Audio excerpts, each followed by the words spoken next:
against The Silver all-new Thing. Sorrento Turbo Thing of it the is, world's first storytelling machine. try to get the storyteller right now together. So this They try Aveeno to discount me moisturizer so goes I'm beyond gonna just type soothing right now. sensitive skin. Exactly, Jen. Exactly. Calm Restore That's Oat Gel is awesome. formulated with prebiotic oat and strengthens skin's moisture barrier. Yeah, I you love get it. all that. Aveeno, healthy. You It's our actors. nature. While the It's idea gonna of be free is great, accurate. truth is, And like, nothing whether comes it be without a like, cost. Even that free whether credit it be score on your like, phone. if- These apps profit if, from using as your I data said, and sharing your information. production. And that's why we created extra That's what credit. I was saying. So don't wait. Oh, you know. Get started for free at You can't credit.com. move your We've feet been or around whatnot. long You have enough to to be know cramped great and value whatnot. when And be we like, see it. oh, We you get all can't the express talk, all the yourself to text, the all fullest the like data that we I could don't even know what possibly that. want. And we're saving so much money. For those of us who weren't born yesterday, there's Consumer Cellular, where you can talk Man, text my and damn data feet for are what's only up. $20 a month with no contract. You pay for Oh, exactly see, yeah, what we you did need. that on And you purpose. get great Tom. customer service. Spam control. That is the best value The right spam now. leads. Discover premium wireless for less. Switch to Consumer Cellular Yeah, today. It's it's a easy. nice Call, little go session. online, or One find night us at talking Target. about what is We're that. not saying Daily Harvest will change your life, or that it will be the first of many steps to healthier habits. But we're not saying that. We can say that Daily Harvest takes care of food, so that food can take care of you. Get started today at dailyharvest.com. Oh, no. Some trends are so influential they can move entire sectors of shaded market. about Take that. demographics. Like, Our aging come on, man. population could impact the This is what the performance of all accolades healthcare at. You know companies. what I'm talking about? But selecting You know, precisely what which is that companies will on this benefit thing? can be challenging. Like, The Healthcare she got Sector Spider pickles. ETF All offers the that. Try to diversification keep up of with the that. I'm trying to entire keep up with healthcare age, sector man. while reducing single-stock risk. The Healthcare Sector Spider, the next chapter in investing. Before investing, consider the fund's investment objectives, risk, charges, and expenses. Go to sectorspiders.com for prospectus containing this information. Read it carefully. We started with Whatever, computers. chair. We didn't stop at computers. Computer didn't We didn't stop stop there. at It didn't storage stop or there. cloud. It didn't stop at We computer. kept Now, going, working the with our customers biologicals, to enable the kind of physics, technology that ocean, guided astronauts back to all safety kinds of crap. and help Like make other possible galaxies come and to you shit. instead of you. DU-90, SpaceX fucking name. So when it comes to your And then business, you got the schedule. you know, What is you'll your name? stop. You tell them your life At story, nothing. right? And then they're like, what's your name? Dave, you remember when we kicked you out of the band for recommending the General for our car insurance? Yeah. Turns out you were right about the General. They're actually a quality insurance company that's been saving people money for nearly 60 years. For a great low rate and nearly 60 years of quality coverage, go with the General. Shot. Like that. I got him tucked up. They said we keep it low. Hi there, I'm Brianna Keeler. Thank you for joining me. Any moment now, President Biden will sign into I'm law front on one of this the like nation's this, largest they're rescue trying to do packages what do you ever, call it? his $1.9 trillion freedom of COVID speech. relief bill. And The stuff like that. massive And be bill like, will oh, provide, no, I'm among just many recording things, a lecture or $1,400 whatnot. to each This is a person lecture? in Oh, yeah, qualifying it's a lecture. households. And advocates say it will yeah, cut it's the lecture. country's child poverty That's in it. half. That's it. Its arrival could Recording not it. have Yeah, come that's at great. a more thoughtful time.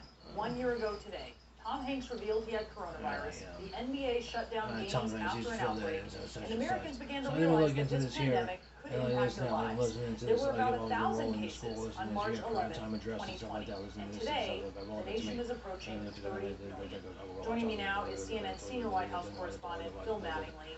Phil, the president is signing his first major legislative achievement before he has this primetime address tonight, which is going to be his first.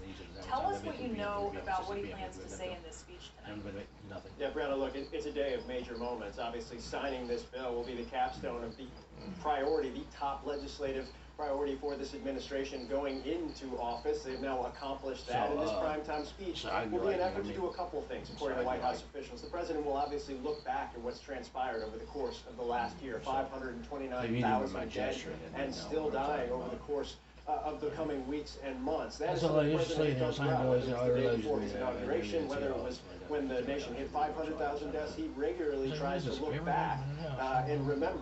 That's obviously going to be a key point. The other is on vaccines. Look, this is the linchpin of the administration's kind of entire strategy here, is trying to get the country vaccinated, and not just the ramp up that we've seen in terms of supply over the course of the last several months or several weeks, but also the distribution that they're putting in place, the infrastructure that they're putting in place, the infrastructure that will be bolstered by this $1.9 trillion COVID relief package he will sign in just a few moments. And then the other element here, and this will probably be the most important, is he's going to try and look forward. He's going to talk about a launch of the next steps of the COVID response process. The administration knows people are tired, people are exhausted. They want people to hold on, continue to wear masks, continue to socially distance, but they recognize that they need to move forward with the vaccines coming online, with numbers dropping in terms of cases cases and deaths over the course of the last several weeks, that people want to know what's coming next. I think you're going to hear the president talk a lot about that.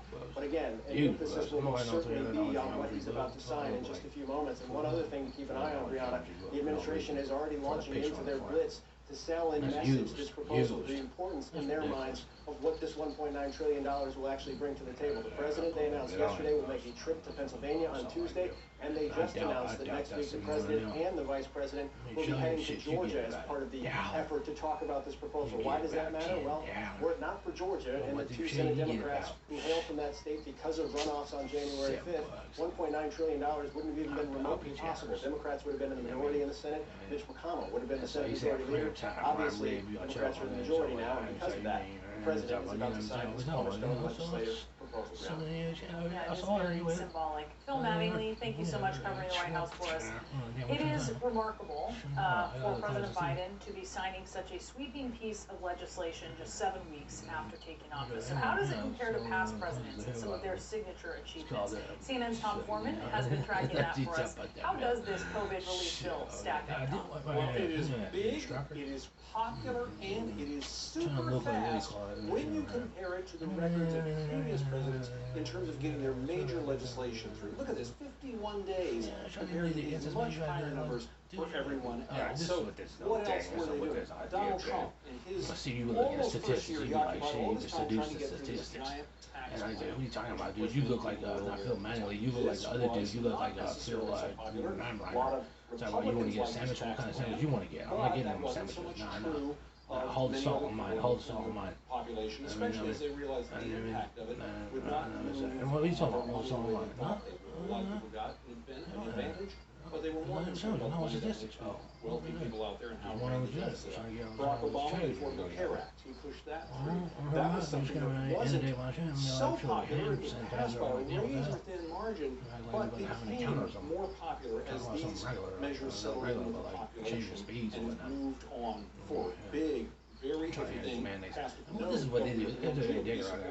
Republican support. If we go further back and we look at George W. Bush, the U.S. Patriot Act, this one was fast when you think about where it came from. This was a response to 9/11. So it wasn't really fast in this term so much, but it's certainly fast in terms of 9/11. Bipartisan support, no surprise there. A lot of they talking about once, dude. That's crazy. Very popular at the time, but then not so much. That's like 20 years ago. And Bill Clinton, the omnibus budget reconciliation. Boy, that's a catchy title. But this one actually had quite a huge impact. No Republican support for it, but this was the thing that led to a reduction in spending in the government, and the first surplus that we had seen in a long time in the federal budget, and the last surplus we've seen in a long time in the federal budget. This was the antithesis of what happened to the budget under Donald Trump. And this is something that a lot of people may not look at and say it's popular or non-popular, but absolutely had a big impact. And it came about not nearly as fast as what Joe Biden's doing right now, so we'll see how that